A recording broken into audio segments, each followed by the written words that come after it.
Hoy vamos a hablar de los 3 síntomas cardinales de la diabetes. Son: ¿tú cómo quieres vivir? ¿Saludable? ¿Contento? ¿Feliz? ¿Relajado?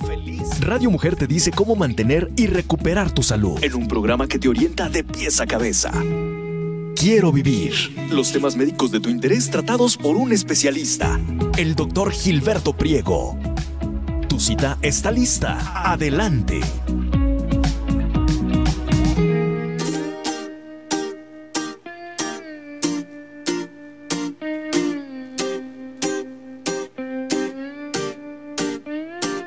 Ayer me dijeron tus amigas que andabas buscándome como loca en la calle, y yo bebiendo como loco cerveza, con unos parceros dañándome la cabeza, borracho con el corazón malo.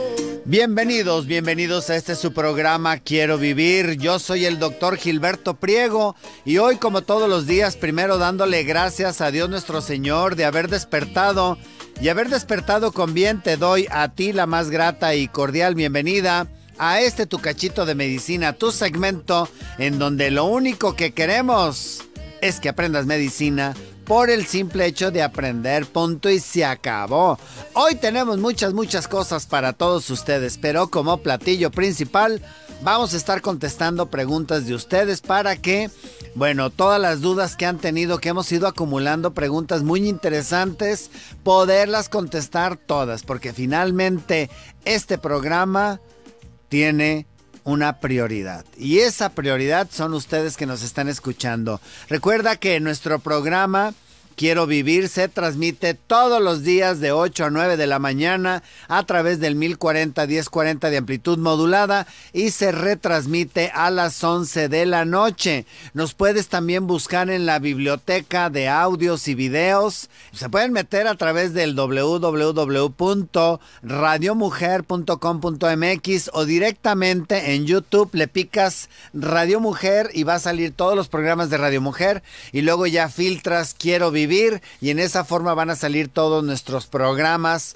que ya tú ya los has escuchado, o a lo mejor los quieres volver a escuchar, o a veces no los has escuchado y de pronto le quieres recomendar un programa a alguna persona, algún amigo. Bueno, pues esta es una gran oportunidad. Una de las preguntas que, bueno, me hacen seguido es si hay alteraciones en aquellos pacientes que son diabéticos. Y fíjense lo que son las cosas. La diabetes mellitus, no sé si sepan ustedes por qué se llama diabetes mellitus. Se llama diabetes mellitus porque antes los doctores, cuando no había exámenes de laboratorio, había 2 enfermedades que orinaban mucho. Había 2 enfermedades que orinaban mucho y tomaban mucha agua, y bueno, que también les daba hambre.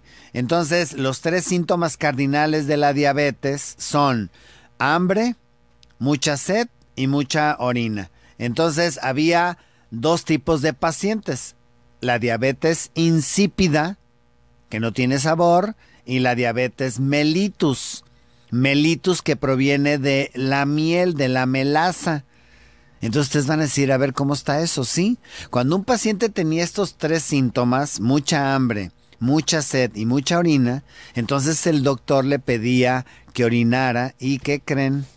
Que el doctor probaba la pipí, nada más de pensar, pero bueno, pues son los sacrificios que tiene que hacer a veces el médico, y más en aquellos ayeres, estamos hablando del siglo XIX, en donde no había exámenes de laboratorio. El doctor probaba la orina. Si la orina le sabía a agua, entonces no tenía sabor, y entonces le llamaba diabetes insípida. Pero si la orina tenía sabor azucarado, es decir, melaza o miel, entonces el doctor le decía diabetes con sabor a miel, diabetes mellitus. Increíble, ¿verdad? Pues así es como se dan estos 2 tipos de enfermedad, la diabetes insípida y la diabetes mellitus. La diabetes insípida obedece a una alteración en una hormona antidiurética, que así se llama la hormona antidiurética, y que falla esta por un tumor en el cerebro, un traumatismo, y entonces no se detiene la pipí y el paciente está orine y orine y orine, y bueno, pues tiene que estar reponiendo ese líquido que está orinando. Esa es la diabetes insípida. Y por el otro lado, la diabetes mellitus, que pues orinan agua con azúcar, de lo azucarado que está la sangre, y que después de 170 miligramos de azúcar, este azúcar se empieza a eliminar con la orina, y concentraciones de 500 de azúcar en sangre, pues claro que obligan a que el paciente esté orine y orine y orine. Bueno, esto es como un corolario cultural acerca de la diabetes. El hecho es de que me preguntan si la diabetes incrementa, exacerba o hace crear los trastornos del intestino. Y fíjense bien, ¿qué trastornos conocemos dentro de nuestro intestino que nos pueden causar problemas? El más común es el síndrome de intestino irritable, que es la mal llamada colitis nerviosa. Uno de los parámetros más importantes para poder integrar el diagnóstico de síndrome de intestino irritable es que no haya una causa orgánica. Un paciente que tiene diabetes mellitus mal controlada, es decir, que sus niveles un día están en 200, otro día en 300, al otro día 180, y así se la vive, que tiene una diabetes mellitus mal controlada, va a tener afectación en los nervios periféricos, algo que se llama neuropatía diabética. Neuro de nervio, patía enfermedad, una enfermedad de los nervios periféricos. ¿Y cómo son los nervios periféricos? Los nervios periféricos son como los cables de la luz. Tienen que tener una cubierta como un cable de la luz de cobre. Tiene plástico alrededor para que puedan conducir adecuadamente la electricidad y por lo tanto el estímulo que uno quiere al final del cable. Bueno, los nervios periféricos tienen una cubierta, que esa cubierta que existe en todos los nervios, esta cubierta tiene forzosamente que ser preservada. Se llama melanina. Esta melanina tiene que ser preservada completamente, porque si no, entonces vamos a tener problemas en la conducción y los nervios se van a perder de información y se van a cruzar y van a hacer algo así como un pequeño corto, como un cortocircuito, llamémosle así.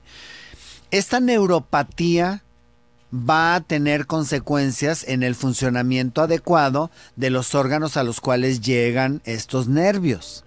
Y entre ellos está los intestinos. Claro que también lo más común es los nervios periféricos de las piernas. ¿Cómo? ¿Ya? ¿Tenemos que irnos a un bisturizazo? Vámonos a nuestro primer bisturizazo. Si tienes alguna pregunta o alguna duda, comunícate 31 22 11 90 36 47 18 83. Estás en la mejor estación. Así es, aquí en Radio Mujer. Eres tú. ¡Vámonos! Tu salud está en el 1040. Continuamos en tu programa Quiero Vivir en Radio Mujer.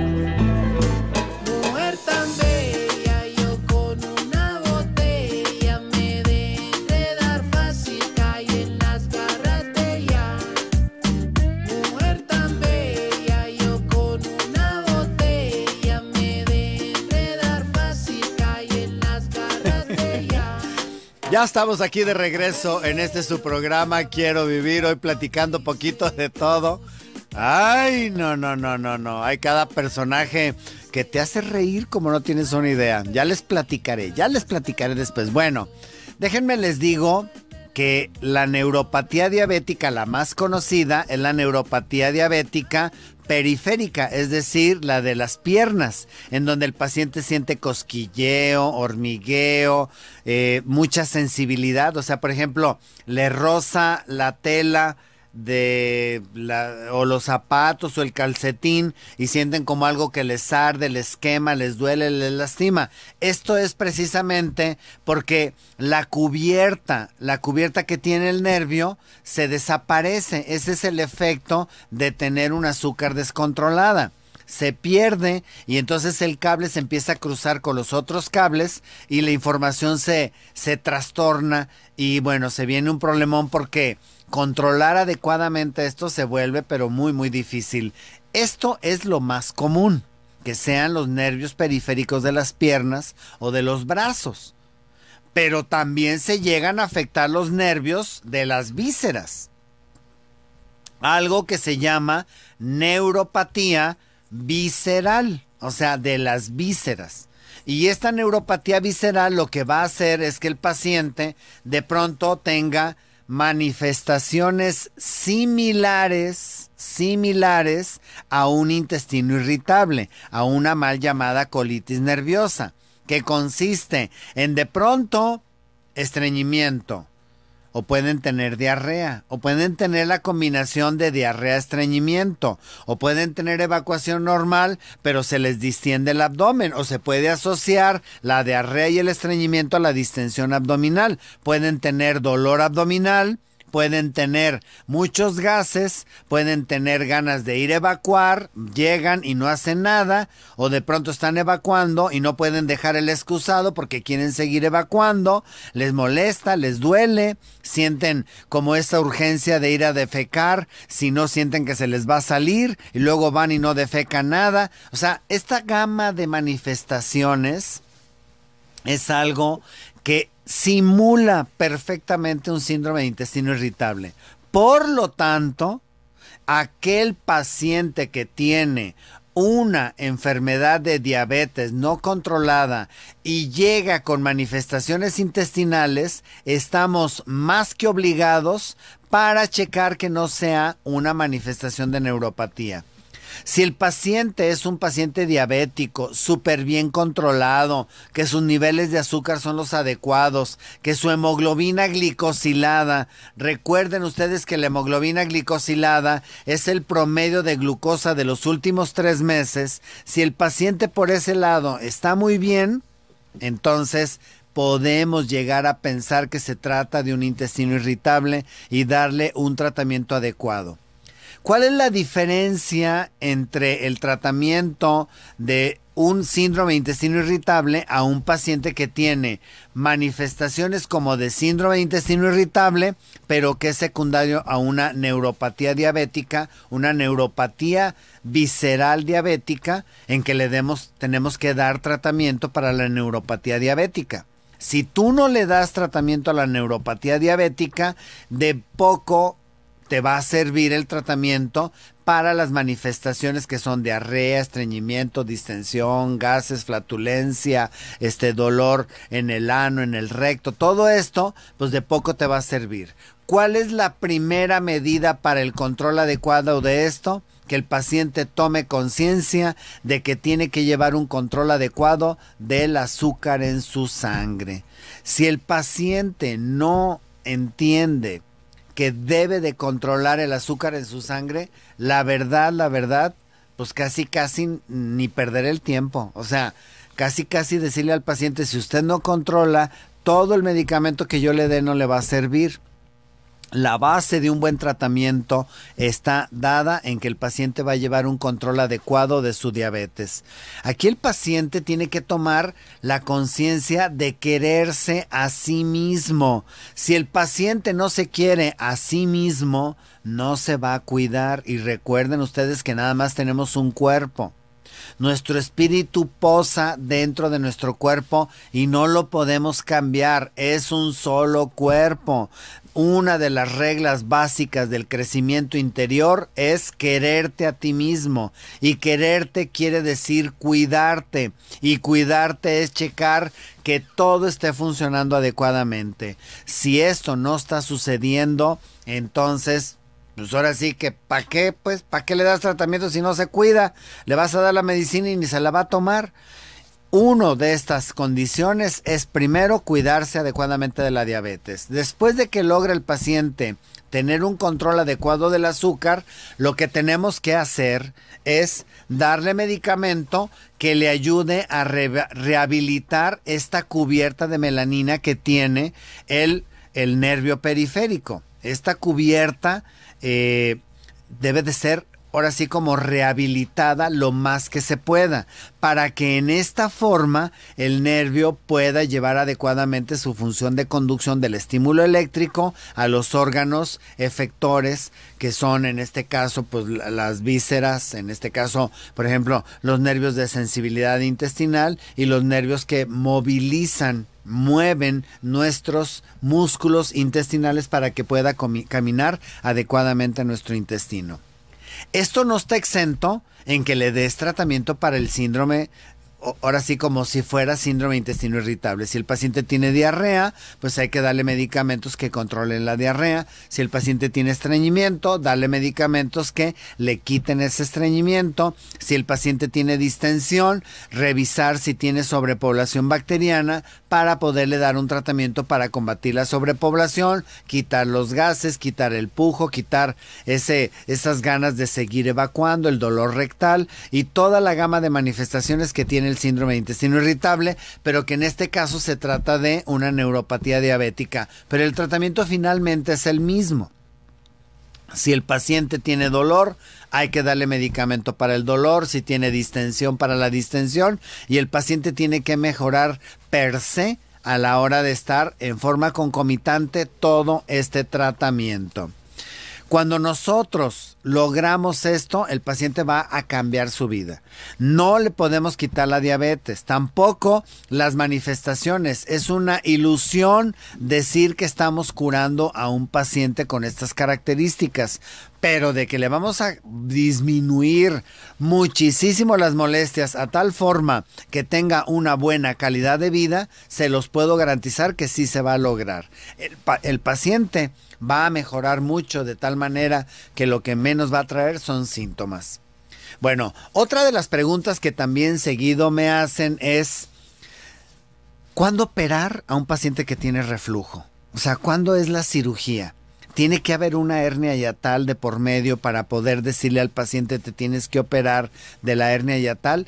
Y déjenme les digo primero que antes, cuando no existía la cirugía laparoscópica, operar una enfermedad por reflujo y una hernia hiatal era muy complicado. El paciente se le tenía que hacer un rajadón de cerca de 35-40 centímetros para poder llegar al área donde está el esófago y la hernia hiatal, y en esa forma proceder a la reparación del mismo, lo cual tenía un índice relativamente alto de complicaciones. Por eso se reservaba para aquellos casos en donde el paciente ya no podía más con el reflujo. Esta operación de Nissen, que es una maravilla, la verdad, del doctor Nissen, lleva dos procedimientos en uno. Por un lado, se repara la hernia. Es importante reparar la hernia porque el esófago es intratorácico. El estómago es intraabdominal. La hernia implica que el estómago se sube al tórax, es decir, se vuelve intratorácico una parte de él. Regresar ese estómago a la cavidad abdominal es prioritario y garantizar que no se vuelva a subir es más que prioritario. Por eso les digo yo siempre a mis pacientes, siempre hay una poquita de hernia hiatal en cada uno de los pacientes que nosotros vamos a someter a un procedimiento quirúrgico. Sin embargo, les aclaro que yo lo que opero son las manifestaciones de la enfermedad por reflujo. Un paciente que tiene una enfermedad por reflujo, que se le regrese el alimento, que siente la quemazón, que siente el ardor, que siente que le quema, que tiene tos, que le duele el corazón como si fuera un infarto, pero que es por reflujo, que tiene inflamación del oído, de los senos paranasales, que tiene carraspera, que ronca en la noche, secundario al reflujo. Este paciente Una vez que nosotros demostramos que la puerta que une el esófago al estómago no sirve y que debería de estar cerrada porque el estómago hace su digestión con el ácido que produce y el alimento apretándose y que no debe de haber fugas, pero en este caso la puerta no sirve y hay fugas de ácido, este paciente, si tiene asociada una hernia hiatal, va a haber un incremento del reflujo. Nosotros tenemos la obligación de explicarle al paciente esto, porque hay muchos pacientes que dicen, no tengo hernia hiatal, entonces ¿para qué me opero? Porque no es la hernia hiatal, es el reflujo. Bueno, tenemos que ir al bisturizazo, vámonos a nuestro bisturizazo, nuestros teléfonos 3122 1190 3647 1883. ¡Vámonos!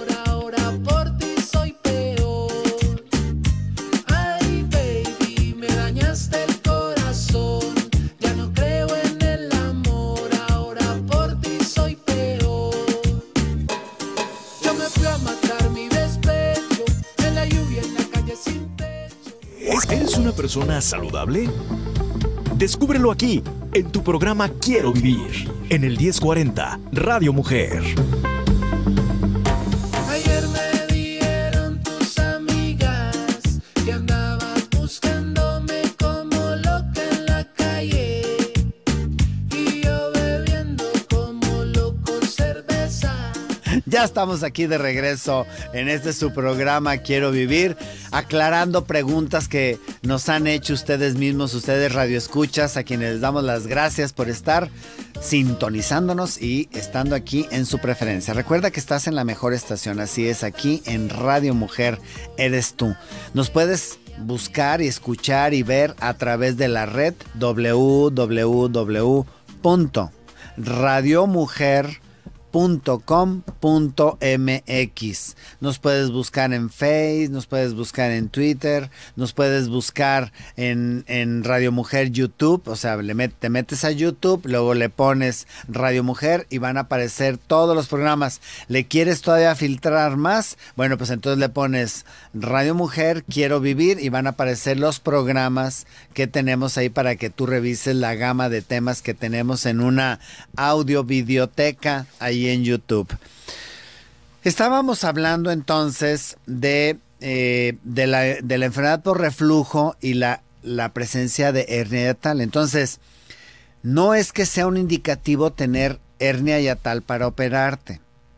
Sí hay una indicación más clara cuando el paciente tiene una hernia hiatal más de 3 centímetros irreductible, que no reduce, que no desaparece la hernia.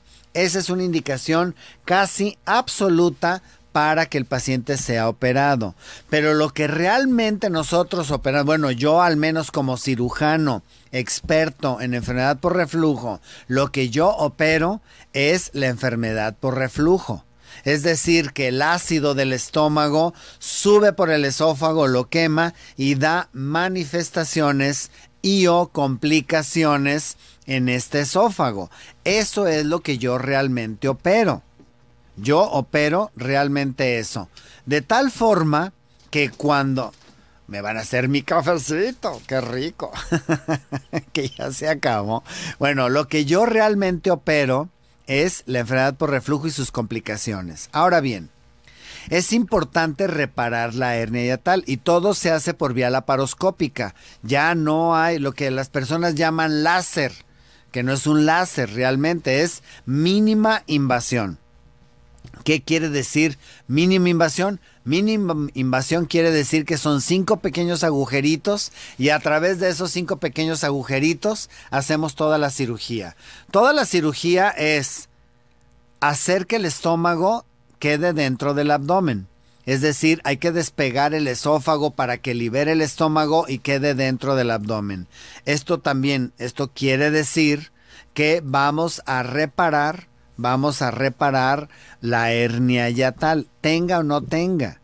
Porque yo no puedo despegar el esófago para hacer que el estómago baje, sino es a través del mismo orificio del músculo diafragma, algo que se llama hiato esofágico. Entonces, reparo y a la hora de cerrar los pilares del diafragma para evitar que haya una nueva reherniación, tengo que despegar todo y suturar, y yo pongo una malla que me garantiza que el paciente ya no va a tener ahora sí, su posibilidad de que se rehernie el tejido es pues prácticamente mínima. Por otro lado, hay que tomar en cuenta también esto, por otro lado, una vez que reparamos la hernia hiatal, tengo que hacer la segunda cirugía, que es crear una válvula artificial que abra para que pase la comida, pero que se cierre para que impida el reflujo. Y eso se logra con el mismo estómago del paciente. La parte de arriba del estómago, algo que es la cúpula del estómago, que también se le llama fondo gástrico.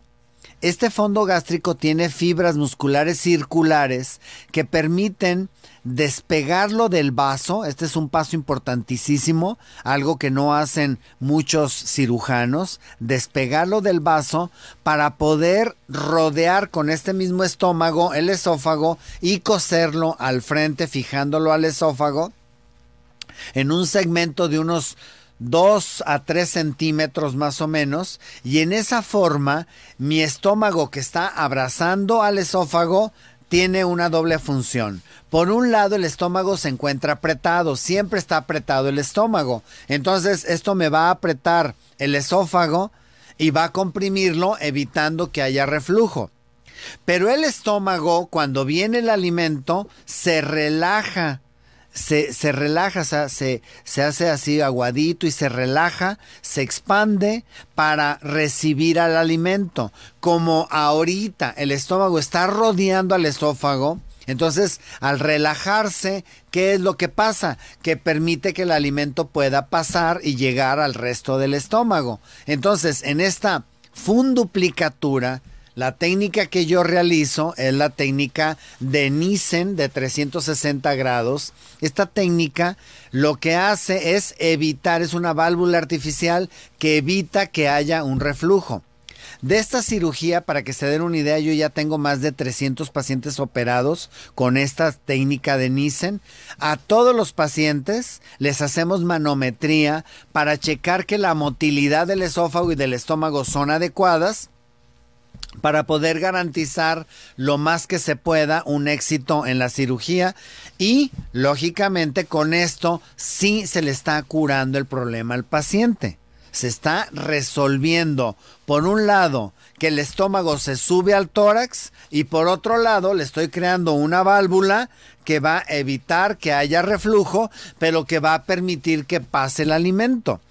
No se hace un superesófago, porque luego dicen, oiga, ¿y posibilidades de volver a tener reflujo? Claro, porque si tú comes demasiado, sobre todo grasa, condimento irritante, es posible que pudieras tener de nuevo enfermedad por reflujo. Entonces, no debes de hacer, debes de tener, vas a poder comer de todo, pero en cantidades vas a tener limitaciones. ¿Por qué? Porque no estamos haciendo un superesófago, estamos tendiendo a hacer un esófago completamente normal. Esto le va a dar al paciente, ahí lo me dicen, oiga, pero que después de unos años ya no sirve, cuídala. O sea, toda cirugía tiene que ser cuidada. Un paciente que tiene una hernia inguinal y lo operas, oiga, ya voy a poder levantar 100 kilos y... No, espérame. O sea, te estoy haciendo algo normal, no te estoy haciendo superdotado, no te estoy haciendo un Hulk o un Robocop, no te estoy haciendo algo normal para tus actividades normales. Si tú te sales de ese patrón de actividad normal, pues lógicamente que puedes llegar a tener consecuencias como sería la recidiva o la reherniación.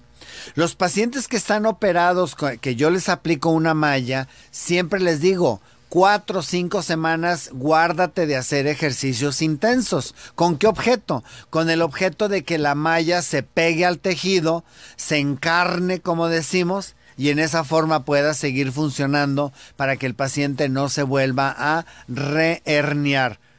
Ya me trajeron mi cafecito. Muchas gracias. Ahora sí, vamos a disfrutar el cafecito. A ver, vamos a ver. Qué rico.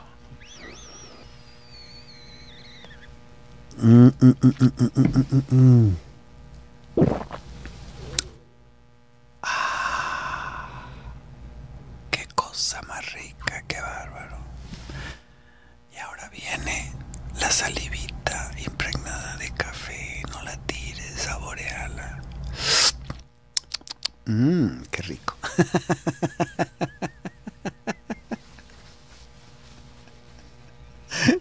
Bueno, pues, ustedes disfruten su cafecito allá, caliéntense su café. El mejor café es el que tú mismo preparas. Así de sencillo. Yo fíjense, por ejemplo, que pues, en este viaje que acabo de hacer el año pasado, había departamentos en donde no tenían cafetera. Entonces, ¿qué agarraba? Agarraba mi café, ponía agua a hervir. A mí no me gusta ni con azúcar ni con algún otro artificio. El puro café. Ponía agua a hervir en una cazuela. Ya que estaba hirviendo el agua, le apagaba. Y en ese momento le echas el café. La dosis que a ti te gusta, o sea, de acuerdo a lo que estabas calentando de agua. Le echas el café, lo aplastas y lo revuelves para que saque todo su esencia, todo su jugo, ese café molido. Y luego esperas a que se asiente el café. Una vez que está asentado, pues no tenía yo, ahora sí que colador de calcetín, pues yo me lo echaba a capela y se iban granitos, pedazos de granitos de café, pero bueno, pues esos ya al final los escupes. O te los tragas como tú quieras, pero aquí la cuestión está en que dejas que se asiente y esa agüita es la que ya es tu café. Esta es la forma como se prepara el café de olla. Al café de olla primero le ponen la canela, luego le ponen el piloncillo, dejan que esté hirviendo, que saque sus jugos y se integre el piloncillo con el agua, que suelte su sabor la canela y ya que soltó su sabor, quitas las cañitas de canela, apagas el fuego y le echas el café y lo que tarda en la olla de bajar ese café es en lo que suelta todo su aroma, pero este es el café mexicano pues muy reconocido. Entonces, si tú te lo quieres preparar, tendría que ser en esa forma. Vamos a nuestro último bisturizazo. Regresando, seguimos contestando preguntas de ustedes. Este tema está por demás interesante. Y bueno, pues vámonos. Recuerda nuestro teléfono 31 22 11 90 36 47 18 83. Vámonos.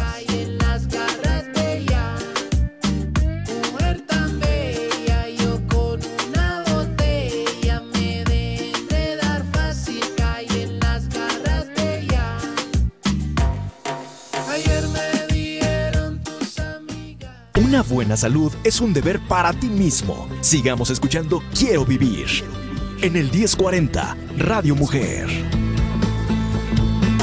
Mujer tan bella, yo con una botella me de enredar fácil, caí en las garras de ella. Ya estamos aquí de regreso en este su programa Quiero Vivir en la recta final, platicando poquito de todo. Yo aquí traigo mi cafecito que me acaban de traer. No, es que está calientito. Y yo una vez me quemé la lengua, me quedó como de gato. Entonces ya le va uno tanteando el agua a los camotes. Fíjense, mi papá, que en paz descanse, él él nació en Nogales, Sonora. Entonces, pues allá sí que hace frío, ¿verdad? Entonces los enseñaban desde chiquitos a tomar, a beber el café hirviendo. Entonces mi mamá ponía en un pocillo el agua y tenía que burbujear. Mientras mi papá en una taza le gustaba con azúcar el café. Entonces ponía la cucharada o las 2 cucharadas de azúcar, le ponía el café y luego echaba tantita agüita y las revolvía muy bien, hacer como una mielecita. Y cuando ya había hervido suficiente el agua, mi mamá le acercaba el pocillo y si el agua en el pocillo no le hacía, no estaba caliente. se lo ponían en la taza, mi papá lo revolvía, que ya estaba revuelto el azúcar con el café, lo terminaba de revolver y se lo empinaba hirviendo. Así decía yo, un día se me ocurrió hacerlo. No, discúlpenme, pero escupí todo, me quemé la boca, no podía hablar, se me quedó de lengua toda la boca, toda la lengua con esa sensación rasposa de la quemadura. Le digo, papá, ¿pero cómo le haces? Pues así, enséñate, no, que enséñate ni que nada, no, muchas gracias. Yo ahí le paré, dije, no, está fenomenal mi papá, pero pues no, ¿de dónde le vas a poder hacer así, hirviendo el agua? Imagínense. Bueno, vamos a seguir platicando acerca de todas estas preguntas. Recuerden que la cirugía del reflujo, de la hernia hiatal y de la enfermedad por reflujo es cada día más frecuente. ¿Por qué? Porque el daño que haces con la cirugía de mínima invasión hace que cada vez más pacientes recurran, porque esta enfermedad no se cura con medicina. Con medicina se controla, hasta ahí, no más. No se cura con medicina, se controla, que quede bien claro. Muy bien, otra de las preguntas que seguido nos hacen aquí en este programa es si el estar amarillo habla de que tienes cirrosis hepática o hepatitis, ¿sí o no? Fíjense, el estar amarillos quiere decir que la bilirrubina se subió por arriba de 3.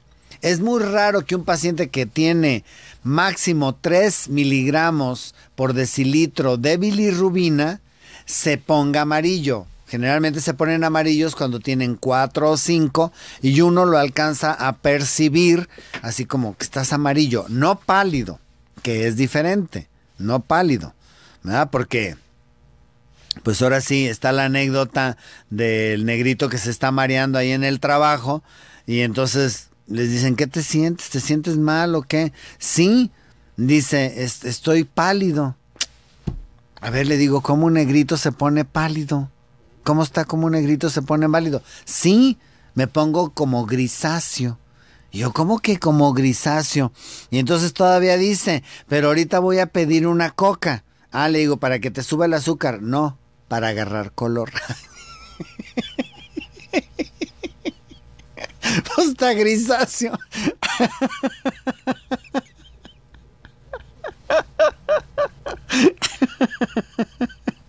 Ay, no. Cada anécdota aquí no se sabe que...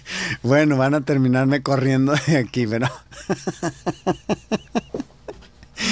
Pero bueno, pues pedía su coca para agarrar color, claro. Su droga cola para agarrar color. Todos agarramos color.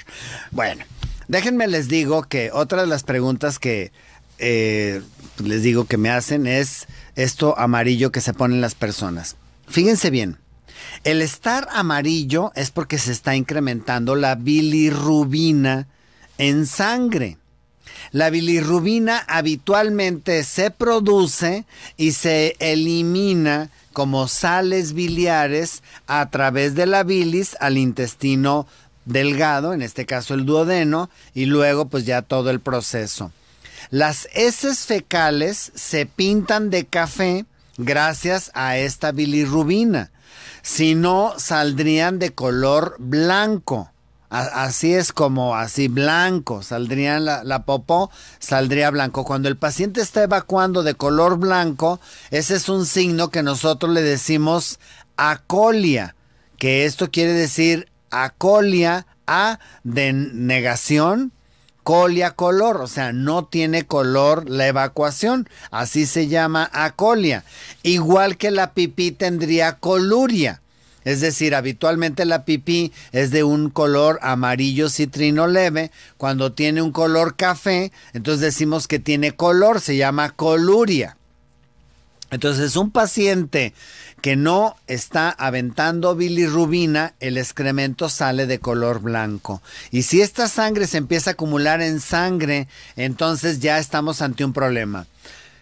En este proceso, déjenme les explico de dónde viene la bilirrubina. La bilirrubina viene del glóbulo rojo que se rompe después. Sirve 3 meses. Ese es el promedio de vida media de un glóbulo rojo.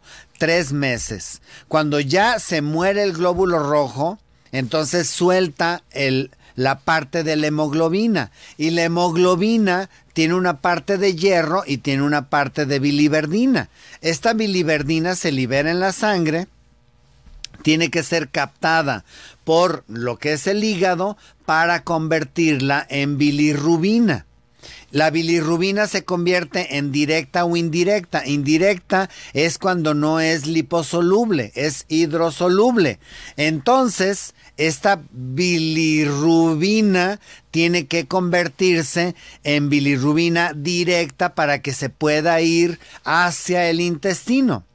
Si en este proceso hay alguna afectación, entonces se van a elevar los niveles de bilirrubina. Por ejemplo, la enzima que convierte la bilirrubina indirecta en directa, si no hay una cantidad suficiente, entonces se va a elevar la bilirrubina indirecta. Si yo tengo una obstrucción en el canal de salida de las vías biliares de la bilirrubina, esta se va a regresar a la sangre y entonces voy a tener un incremento en la bilirrubina directa.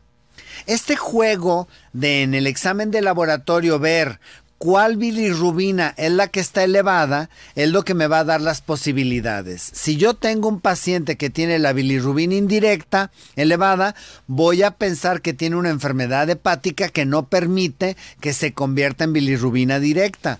Por ejemplo, un paciente que tiene cirrosis hepática, un paciente que tiene una hepatitis viral activa, aguda, son causas en donde se eleva la bilirrubina indirecta, aun cuando también se eleva la directa, pero no en la misma proporción. Pero si yo tengo preservado mi mecanismo de bilirrubina indirecta convertida a directa y la directa no logra llegar al intestino, esta se regresa a la sangre y empieza a elevarse en la sangre, algo que se llama una hiperbilirrubinemia, o sea, un incremento en la bilirrubina a expensas de la directa. Esta bilirrubina directa se eleva cuando hay una obstrucción, generalmente una piedra o un tumor dentro de lo que es el drenaje de la vía biliar, que es el colédoco y la vía biliar principal. En ese momento es cuando se empieza a elevar y lógicamente que vamos a tener, pues ahora sí que investigar de qué se trata. Entonces, no todo lo que eleva la bilirrubina quiere decir que tienen cirrosis hepática o que tienen una hepatitis. También puede ser que tengan una obstrucción. Lo más común para la elevación de las bilirrubinas es en la directa una piedra o un tumor, y en la bilirrubina indirecta una inflamación aguda, o sea, una hepatitis aguda, o una alteración en los mecanismos de degradación de la bilirrubina indirecta hacia la directa. El tratamiento va a depender de qué es lo que está afectado. Si el paciente tiene piedras en la vía biliar, hay que quitarle esas piedras. No hay forma de desbaratar estas piedras, no existe mecanismo, no hay forma más que quitándolas en una forma mecánica. ¿Cómo se quitan? A través de un estudio endoscópico llego al duodeno, que es el canal de salida de la bilirrubina, reviso y checo dónde está la salida, abro con un punzón la puerta con una cegueta eléctrica y eso va a permitir que el conducto de tener una salida de 2 milímetros de pronto pueda tener una salida de hasta 1 centímetro, permitiendo que las piedras salgan de ahí. Esto es lo más habitual. Si hay un tumor, entonces tomar una biopsia para que me digan de dónde caramba se está surgiendo. Y por último, si lo que yo tengo es un trastorno tipo hepatitis, dar tratamiento para la hepatitis. O si es un trastorno metabólico en donde no se está conjugando la bilirrubina indirecta, entonces ya darle un tratamiento específico para ir disminuyendo esta hiperbilirrubinemia. Hay medicamento, que es el ácido ursodeoxicólico, que lo que hace es aligerar la bilis para que podamos eliminar más bilirrubina. Ay, este reloj implacable. El tiempo se nos fue rapidísimo. No me queda más que decir gracias. Gracias por sintonizarnos y escucharnos. Recuerda, si tu médico te prohíbe el café o el chile, no le hagas tanto caso, que no hay evidencia científica de que hace daño. Hay limitaciones que es diferente, pero si tu médico no cree en Dios, te pregunto, ¿qué estás haciendo ahí? Cambia de médico. Yo soy Gilberto Priego, nos escuchamos el día de mañana. Que Dios te bendiga.